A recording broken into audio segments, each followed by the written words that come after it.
Hi, good afternoon, everyone. Thank you very much for giving me this chance to speak about my favorite topic, which is organic certifications. So, I take this opportunity to talk about what are organic certifications, how they benefit us, and what are various organic certifications in India and throughout the globe that is required for Indian businesses. So I'm Swati Sharma. I'm in organic certification since more than 15 years and have worked globally, including USA and including with USA certifier and at UK. And through our organization, Parthavi Organic Vision Private Limited, it's our vision to create awareness about organic agriculture and why it is important for us. The agenda of today's meeting is we will discuss these points. What is organic? Principles of organic farming. What are the benefits of organic farming? What are the nutritional benefits? Why organic certifications are required? And what could be certified as organic? Organic certification standards and roles of certification bodies. Logos used on the organic product, both domestic and global. And what are the career development opportunities in this stream? So let's talk about what is organic. We almost know, as we most of us are from agricultural background, so we know that the farming includes the use of fertilizers and pesticides and GMO seeds as well. So in organic farming, fertilizers and pesticides are used, but not the chemical ones. So they are natural fertilizers and natural pesticides, and no use of GMO is allowed in the organic farming. It is a system governed by legal standards which are regularly and independently inspected. It produces foods in ways that benefit people, animals, wildlife, society, and the environment. How? We will discuss in further slides. With the attitudes of people shifting towards more planet-centric thinking, that is how we can save the agriculture or the environment. The time is now for the organic industry to harness this momentum and work together to promote a clear message. So we should be a part of the movement of spreading the word that why chemical farming should be avoided and organic ways should be adopted. So these are the 4 principles of organic farming. Any certification or any standard, or I would say organic standard, is based on these 4 principles, which is care, health, ecology, and fairness. Now, what does these principles means? So the principle of health means organic agriculture should sustain and enhance the health of soil, plant, animal, and human. So how it can enhance the health of soil? If you are not using chemicals, then the microbial growth in the soil can be promoted naturally and balanced. The nutritions can be balanced naturally by using the regenerative ways of farming. That is inclusion of more animals and ancient practices like changing the crops with the season and farming the crops which can balance the nutrition by themselves. For example, if one crop take more nitrogen and less phosphorus in the another, we farm it and once it is harvested, let's grow the crop which can have more phosphorus and less nitrogen. So these are the kind of practices which can be involved in the regenerative and organic farming practices. It also enhances the health of plant, animal, and human. So if the soil is good, the plant will be good by itself. How? For animal and human? By animal husbandry practices in the organic, it also emphasizes on the health of animal by using less medicines and more natural ways.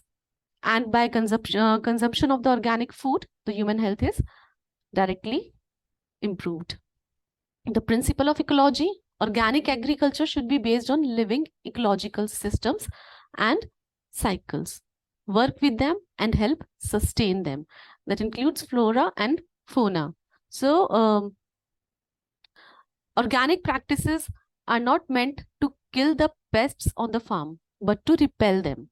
Whenever you will go to an organic farm, you will find that there will be butterflies, there will be pollinators, there will be worms. So it helps to maintain the ecological balance of the nature. The principle of fairness. Organic agriculture should build on relationships that ensure fairness with regards to the environment. So with these principles of health and ecology, ultimately it is giving a fair environment to live in to us. The principle of care. Organic agriculture is managed in a precautionary and responsible manner to protect the health and well-being of current and future generations and the environment. Now, coming to benefits of organic farming, what are they? It's a natural friendly way of farming. It has high welfare for farm animals. So if you have animals on the farm, there are some regulations within these organic regulations which you have to follow, like how much flock there should be for chickens. It shouldn't be in a way that they can exhaust themselves, and how you can take care of the health of your cattle, how much they should be roam freely, etc., etc. It is better for nature and wildlife, and is better for people. How it is nature friendly? Organic standard work hand to hand with principles that work towards enhancing the health of soil, water, and air, as we discussed earlier. Thus, organic farming is leading the way on sustainability. There is no use of fertilizers. It severely restricts the use of, no use of artificial fertilizers. It severely restricts the use of manufactured chemical fertilizers and pesticides, which come from burning fossil fuels. This lowers the risk of environmental pollution and helps reduce greenhouse gas emissions. Organic farmers must build fertile soils naturally using compost and manure, often sourced from their own farm or local herds, and rotate their crops to keep soil healthy. As we discussed earlier, that natural fertilizers can be used, and there are a certain fertilizers which are allowed as per the organic standards, which are normally natural, and only those can be used apart from the own farm sources. And crop rotation, as we talked about earlier, shall also be followed. If we talk about how it imparts to soil be healthy, there are 2,500 billion tons of carbon stored in the world's soil. That is more than the inclusive amount trapped in the plants, trees, and the atmosphere. This makes soil one of our most important tools in the fight against climate change. If we talk about organic farming, it creates healthy, living soils by nourishing them with compost, nitrogen-fixing crops, and crop rotations. As a result, organic farmland stores more carbon. So if our soil will be healthy, it will be able to capture more carbon. So it will be a very natural way of carbon capture. And organic soils are around 25% more effective at storing carbon in the long term because of the same reason.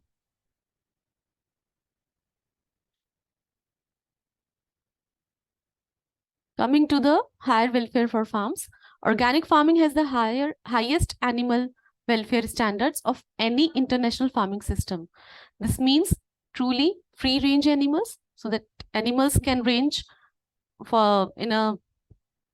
animals can roam in a very high range area. So the farmers have to provide them area to roam freely, encouraged to forage, graze, and roam with plenty of space, fresh air, and conditions that allow them to express their natural behaviors. Smaller flocks and herds and more access to the outdoor means organic animals do not have to be routinely treated with antibiotics and warmers. And mutilations like beak tipping to prevent the aggressive side effects of stress are also not needed or allowed. So these kind of practices are not allowed in organic standards. And organic farmers use fewer pesticides, and that too only under very restricted circumstances. Organic farms are heavens for wildlife and provide homes for bees, birds, and butterflies. So only natural and very few pesticides are being used, which gives good conditions for wildlife and pollinators to develop on organic farms. Because when in chemical farming, when pesticides are used, chemical pesticides I'm talking about. So when chemical pesticides are used, they not only kill the targeted pest, but also affect negatively to the wildlife, pollinators, butterflies, and birds, which is not good for the environment.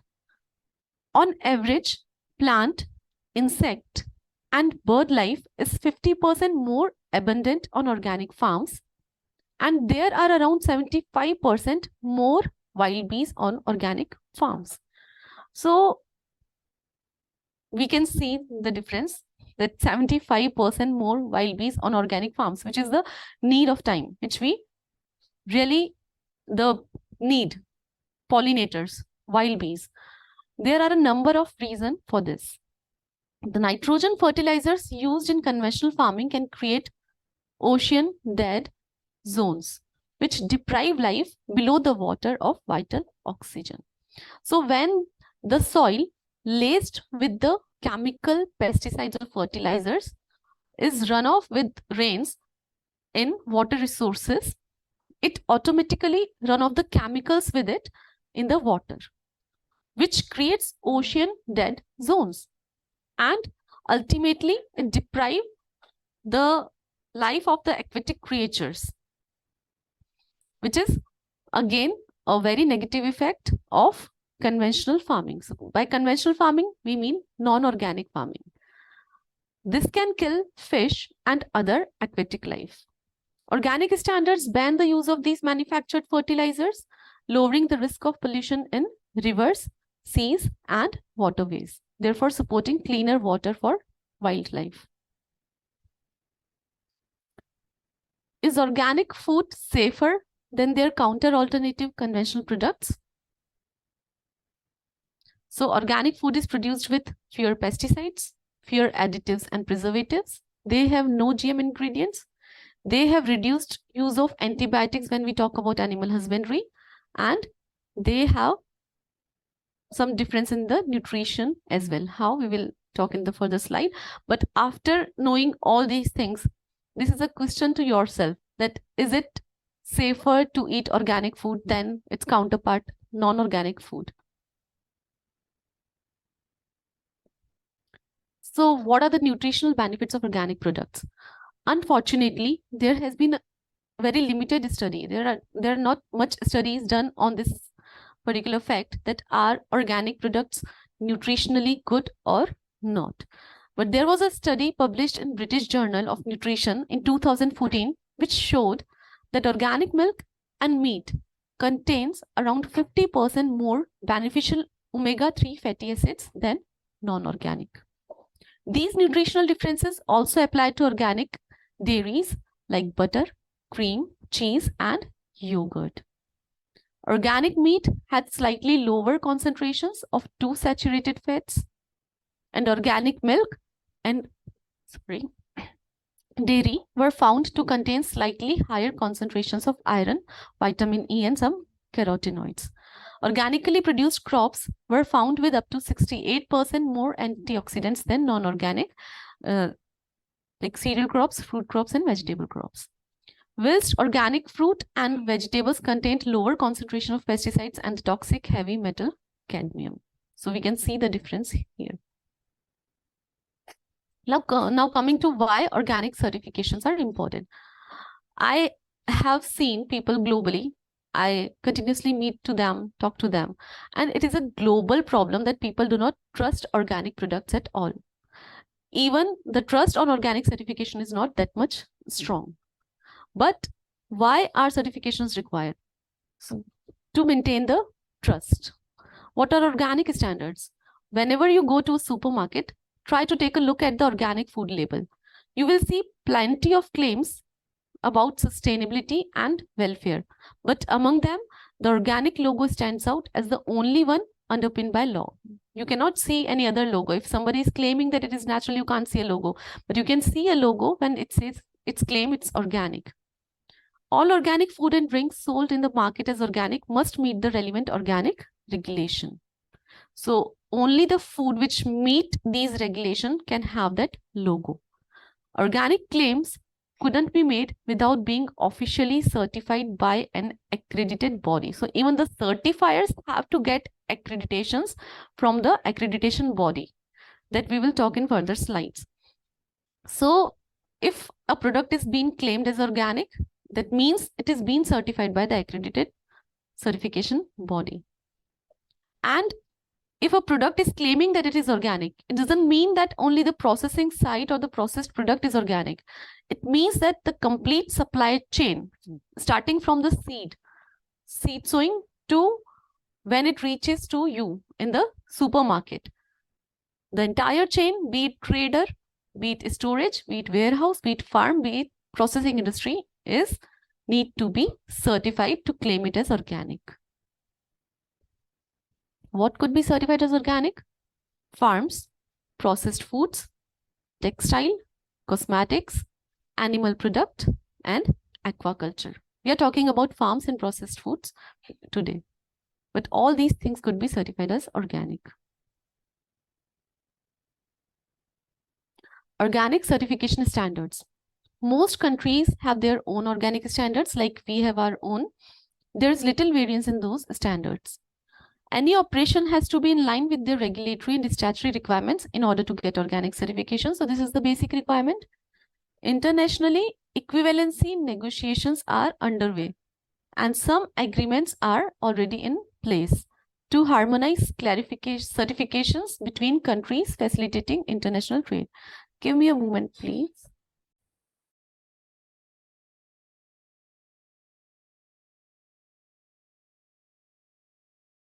Sorry. So there are some equivalency negotiations between some country. For example, USDA's organic standards are equivalent to European organic standards. So they can trade or export the products in each country without getting, for example, European countries, if they are certified as per European regulation, organic regulation, they can export to the USDA without getting USDA certifications. So these are the equivalency arrangements. But Indian organic certifications are not equivalent to any other country. So every time an exporter has to export to any other country, they also have to take the organic certification of that country apart from Asian countries. So they can still trade in the Asian countries if that country allows the Indian NPOP certification. That we will talk in further slide. To export any organic product, a product should comply with the requirement of importing country. What is the role of certification bodies or control bodies? All food producers, processors, or traders who wish to market their food as organic need to be registered with a control agency or body.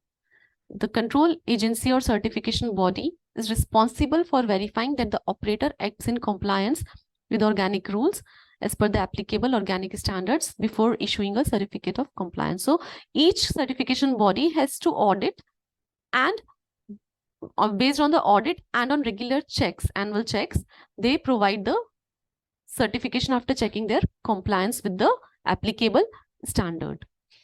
Like any other food safety audit, it has been done, but this is a regulatory requirement, not a voluntary. What are the organic certifications in India? Whenever you will pick up a product in India which is certified as organic, there might be two different kind of logos. One is PGS and one is NPOP. So PGS is a farmer group centric certification system which was launched by the Ministry of Agriculture and Farmer Welfare under PGS India program for local and domestic market. Any product certified with PGS can only be sold domestically. NPOP is being managed by APIDA under the Ministry of Commerce and Industry, which is our national standard for organic production. And it is, if somebody want to export their product, they have to get certified as per NPOP as the minimal requirement, as the base requirement. Both the programs are independent of each other, and products certified under one system cannot be processed or labeled under another system. While NPOP certified products can be traded in export and in domestic markets, including imports, PGS India certified products can be traded only in domestic market. What are the various global organic certifications? So for European, if somebody wants to export in Europe, they have to get European regulation certification. So EU 834/2007 is the present regulation. But from January 2025, EU 2018-848 will be implemented, and whoever would like to export to Europe has to get certified as per this regulation. Until December 2026, any farm certified for Indian NPOP is equivalent to export to the European countries. Any farm, by any farm I mean any product which is not processed or which is unprocessed. There is an exception of a few certifiers. You can ask me a question about it afterwards if you have like how to do it. USDA NOP to export to USA, one has to certified as per USDA NOP. Then for Canada, there are Canadian Organic Regime, Japan, Japanese Agricultural Standard. For French AB logo. For Switzerland, in addition to European regulations, someone has to get approved for By Swati as well. So these are the main organic certification present globally. So any certifier who is accredited for these particular schemes can certify you. For example, if a certification body is approved only for Indian certifications, then they can only certify you for Indian organic standards. If they are accredited by European Commission directly for European regulation, then they can certify you for European standards and so on. These are the various marks of certification. This is USD Organic, European Union, Canadian, Japanese, and this is a mark of UK Soil Association certification. So what are the international certification marks? These logos and symbols are the marks of assurance that the product has been verified and certified throughout the supply chain as organic. So try to have a look whenever you go for the supermarket next time. You will find many global logos on your product as well, apart from the national logos. That means either they are being imported or they have been certified for these schemes within India.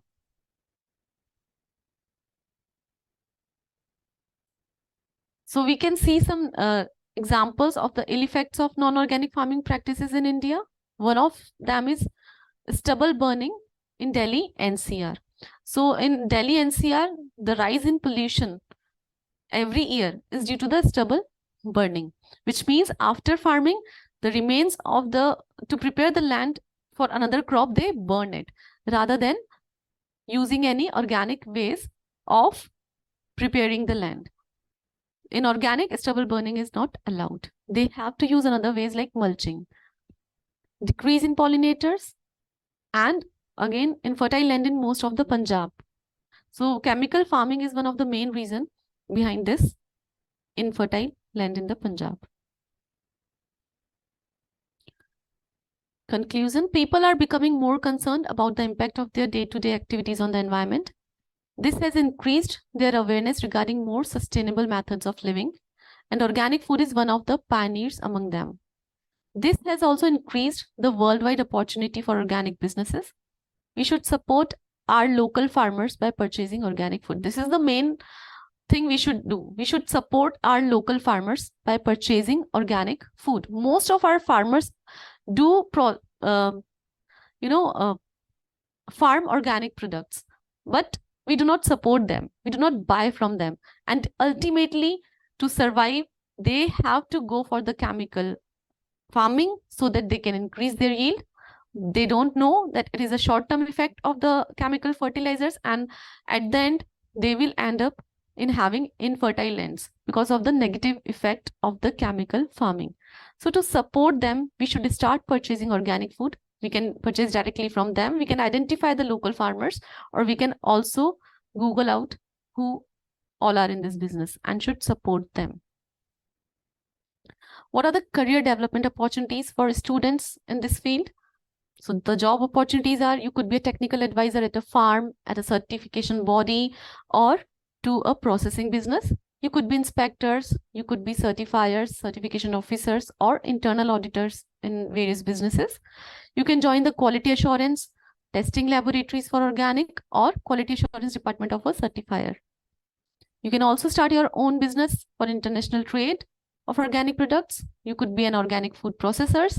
You could do organic farming. Many entrepreneurs are now moving for this thing, organic farming, scalable organic farming, so that they can produce more organic foods to our own country and can bring a positive change in the environment of India. You could be consultants to all these businesses or offices. There are just a few examples that I have mentioned here. You can always explore more opportunities in this field. Before I go for questions, I would like to share one more thing, which I think I missed in this presentation, is Indian organic logo to you all. Give me a moment for this.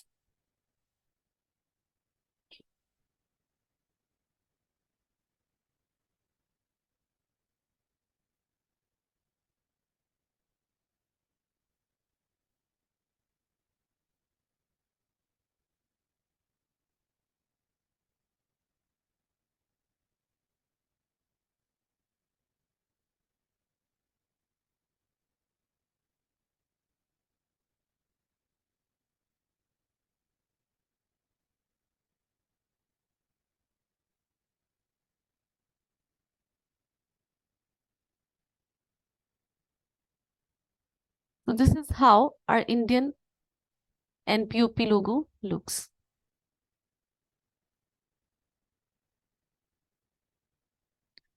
That's all from my side. If you have any questions, any of you have any questions, I'm ready for it. Thank you. Thank you, Swati, for the detailed presentation. Now I'll take up some questions.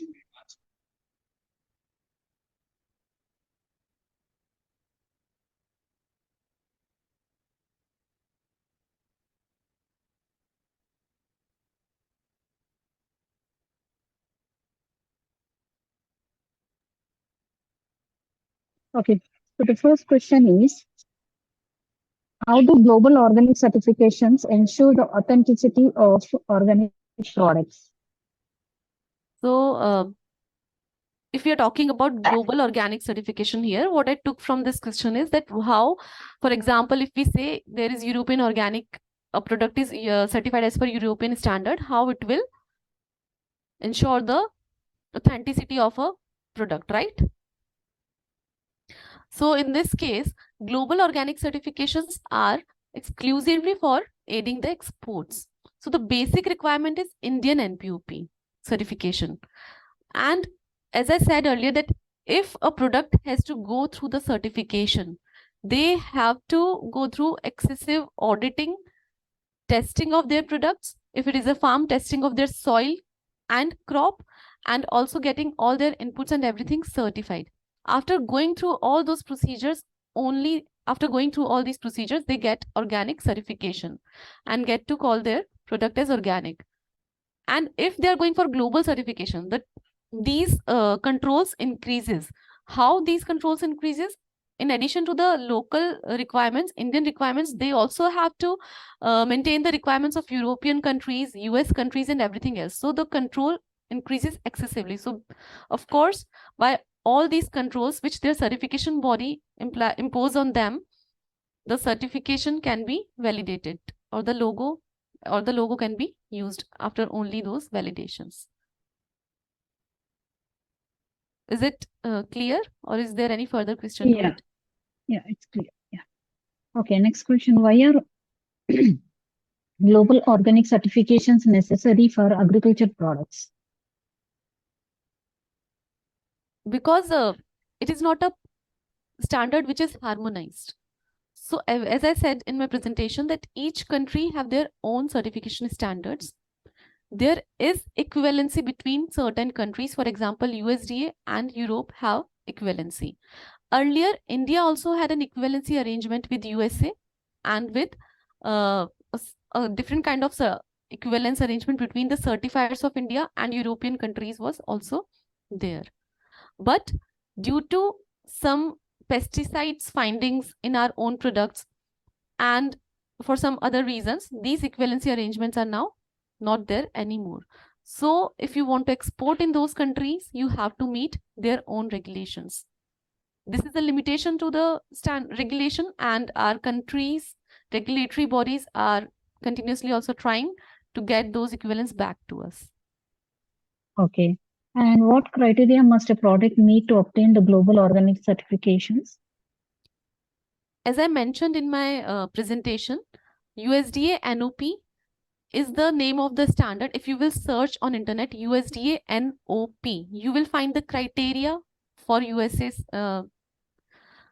for the USA. Like if you want to export to the USA, you have to get to be certified as per USDA NOP. If you want to export to the Europe, you have to get certified as per EU 2018-848, which is the new standard, or the earlier was EU 834-2007. So these are different standards. For Japan, there is JES. So to export in that particular country, you have to get certified as per that particular standard. And the certification body that you choose must be accredited for that certification. So you can always ask your certifier that are you accredited, and ask for their accredited certificate. So accreditations, there is a difference between accreditations and certification. Accreditation, you can say that approval from that country's commission or regulatory body to the certification body that they can certify to you. Okay. And in what ways do global organic certifications benefit both consumers and producers? Can you please repeat the question? Second. In what ways do global organic certifications benefit both consumers and producers? So the benefit for producer is that they can export in the country for which they have taken this global certification. For consumers, if somebody has get their product certified as per Indian certification as well as global certification, that means they have went through some additional controls, which is always results in a better product or better practices. Okay. And can you explain the process that products go through to achieve and maintain organic certifications on a global scale?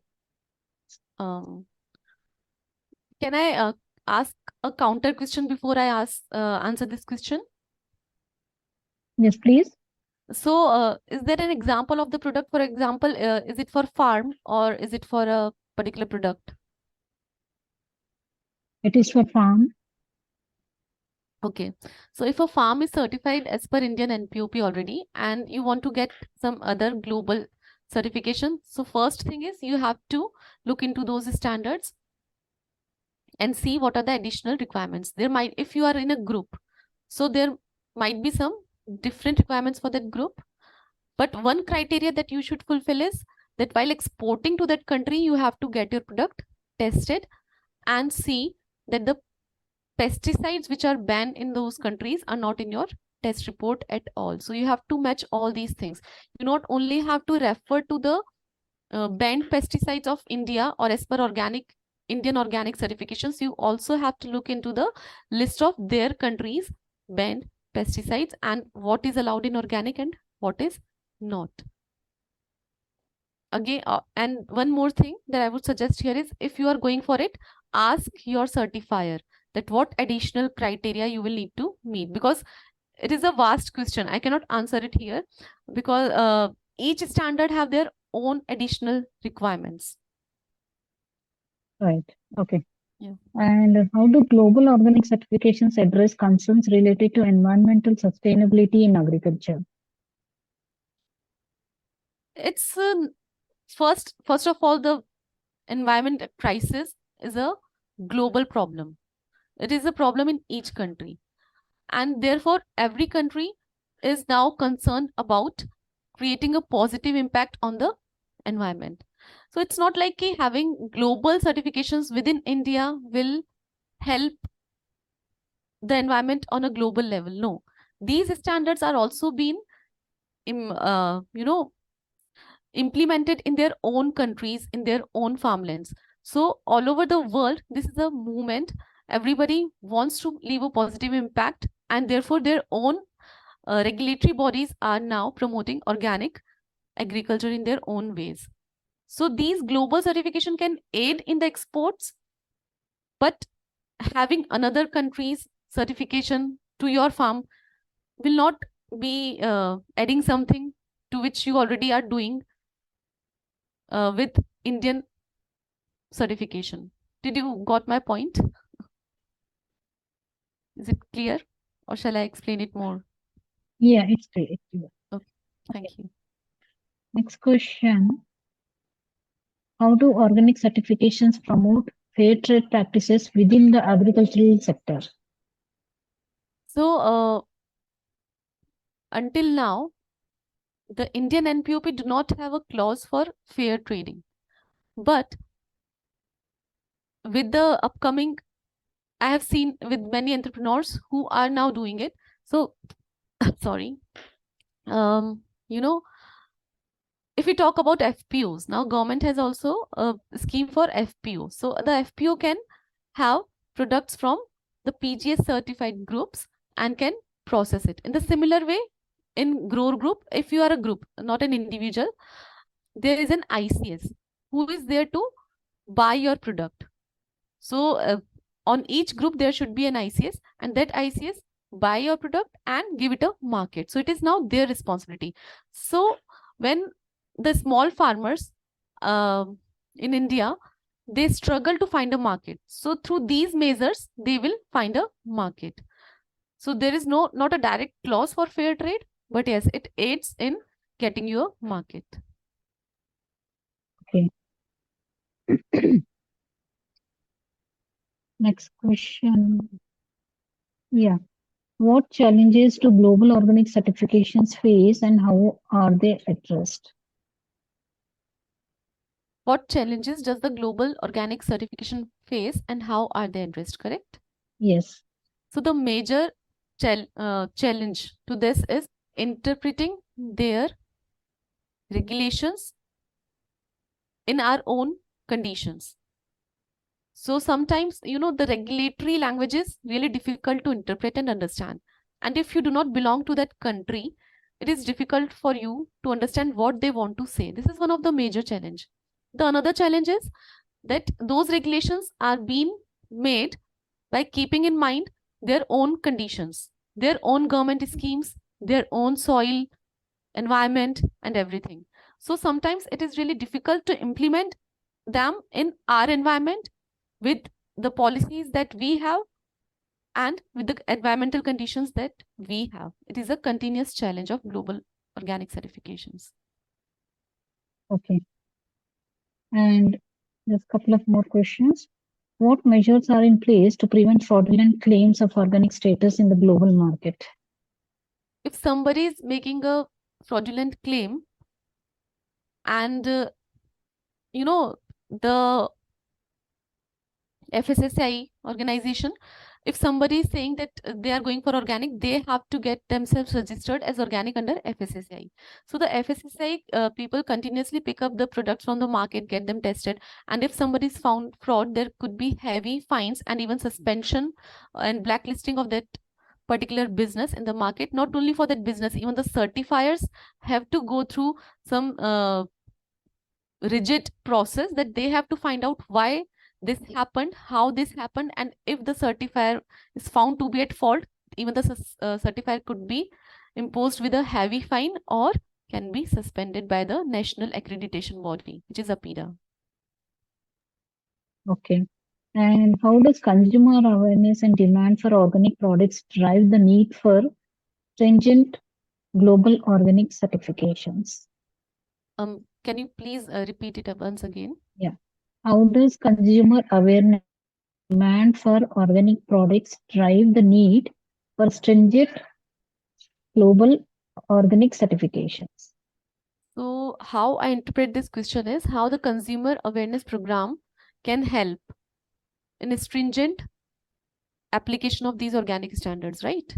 Yeah, posted in your chat box also. Okay, let me have a read once.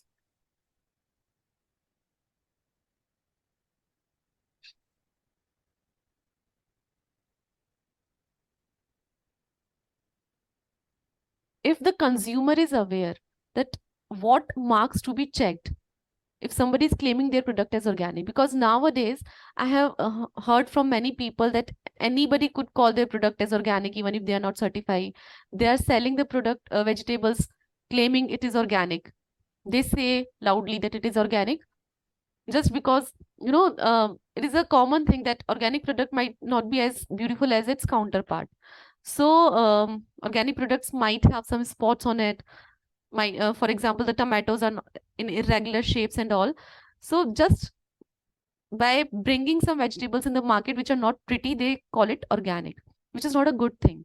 So if consumers are aware where to look at, what to look at to find out if a product is actually organic or not, it will give a rise to the need for applying these regulations stringently, and for all the farmers or all the processors who are calling their product as organic to be certified as organic. It is half of the answer, I think. And demand of organic, yeah. And if you will be demanding for all these things that we want organic, but we want it in a proper way, then definitely more businesses will jump into it and government will have proper schemes for it as well. Okay. And can you elaborate on the role of technology in ensuring the traceability and transparency of certified organic products? Yes. Nowadays, there are many softwares available which can, I do not remember the name of those softwares, but there are these scan marks on the, you can scan the product and then find out from where it was, the last chain. And through this, you can even go to the last farm from where it was farmed. So these kind of traceability things are there, which are really helpful. And I hope that it will be introduced to the major part of our country as well, so that we can trace our products back to the farm.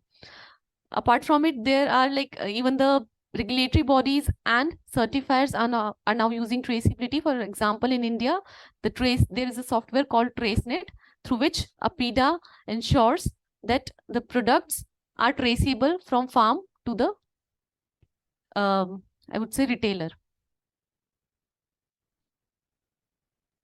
So track technology is really important for this thing.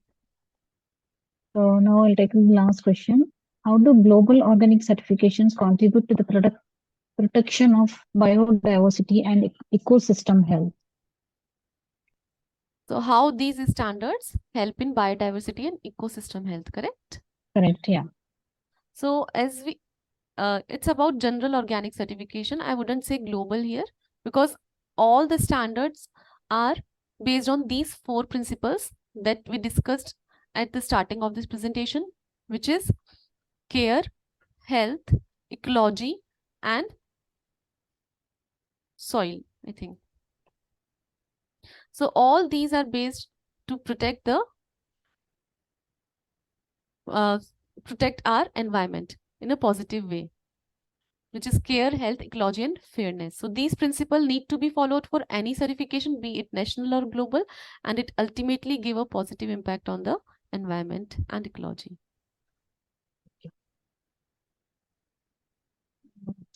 Okay, Ms. Swati, there are no more questions from our participants. So now we have come to end of question round.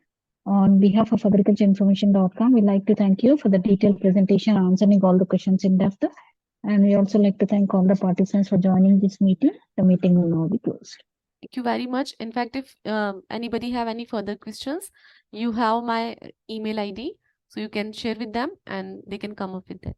No problem at all. Thank you. Thank you.